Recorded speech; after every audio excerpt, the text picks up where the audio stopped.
બાપુ એક સુંદર મજાનો ધાર્મિક અને ભક્તિમય પ્રસંગ છે અને આ પ્રસંગમાં આજે આપણે વાત કરવી છે પવિત્ર પુરુષોત્તમ માસની કથા અધિક માસ જેઠ વદ પાંચમ ભગવાને ભૂખ ભાંગી નામની વાર્તા વિશે।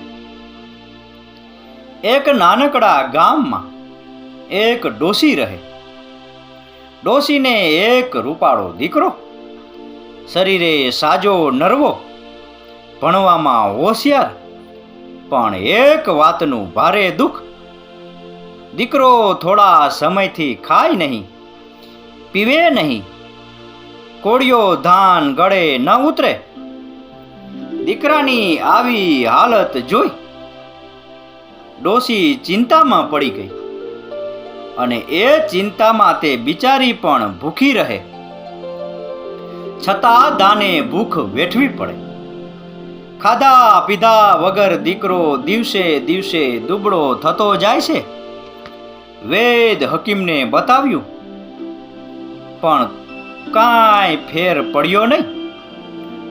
ડોશી તો મંદિરના પગથિયાં ઘસે, પથ્થર એટલા દેવ કરે, બધાય ભગવાનને એક જ આજીજી કરે કે મારા દીકરાને ખાતો કરો।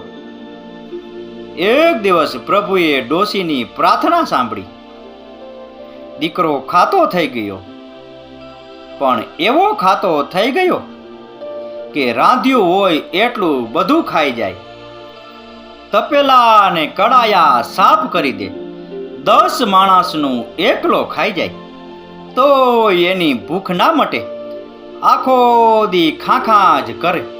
ડોશી તો મૂંઝાણી, દાણાની કોઠી ખાલી થવા માંડી, પાય પાય કરીને બચાવેલા પૈસા વપરાઈ ગયા। ગમે તેટલું રાંધે તોય દીકરો ખાવ ખાવ જ કરે। ડોશી તો પાછી દોડી ગઈ મંદિરમાં અને પ્રભુને વિનવવા લાગી કે હે પ્રભુ, આ નહોતો ખાતો ત્યારે એ હું દુઃખી હતી અને આજે ખાય છે તો પણ હું દુઃખી છું। હવે આને અક્રાંતિયાની જેમ ખાતો બંધ કરો અને માફકસર ખાય તેવું કરો। મંદિરનો પૂજારી બધો તાલ જોતો હતો। તે ઘણો જ્ઞાની હતો, વિદ્વાન હતો। ડોશીની મુસીબત જોઈ એણે સલાહ આપી કે માજી, પુરુષોત્તમ માસ કાલથી શરૂ થાય છે, તમે પુરુષોત્તમ માસનું વ્રત કરો, દીકરાને પણ વ્રત કરવાનું કહો, પ્રભુની દયાથી સૌ સારાવાના થશે। ડોશીએ પૂર્ણ શ્રદ્ધાથી પુરુષોત્તમ માસનું વ્રત કર્યું। દીકરાને પણ ઘણો સમજાવી પટાવી વ્રત કરાવ્યું। દીકરો રોજ વહેલી સવારે ઉઠે અને નદીએ નાહવા જાય, કથા વાર્તા સાંભળે, એકટાણું કરે અને યથાશક્તિ દાન કરે। એમ પુરુષોત્તમ માસ પૂર્ણ થયો। ડોશીએ બ્રાહ્મણોને જમાડ્યા અને યથાશક્તિ દાન દક્ષિણા આપ્યા।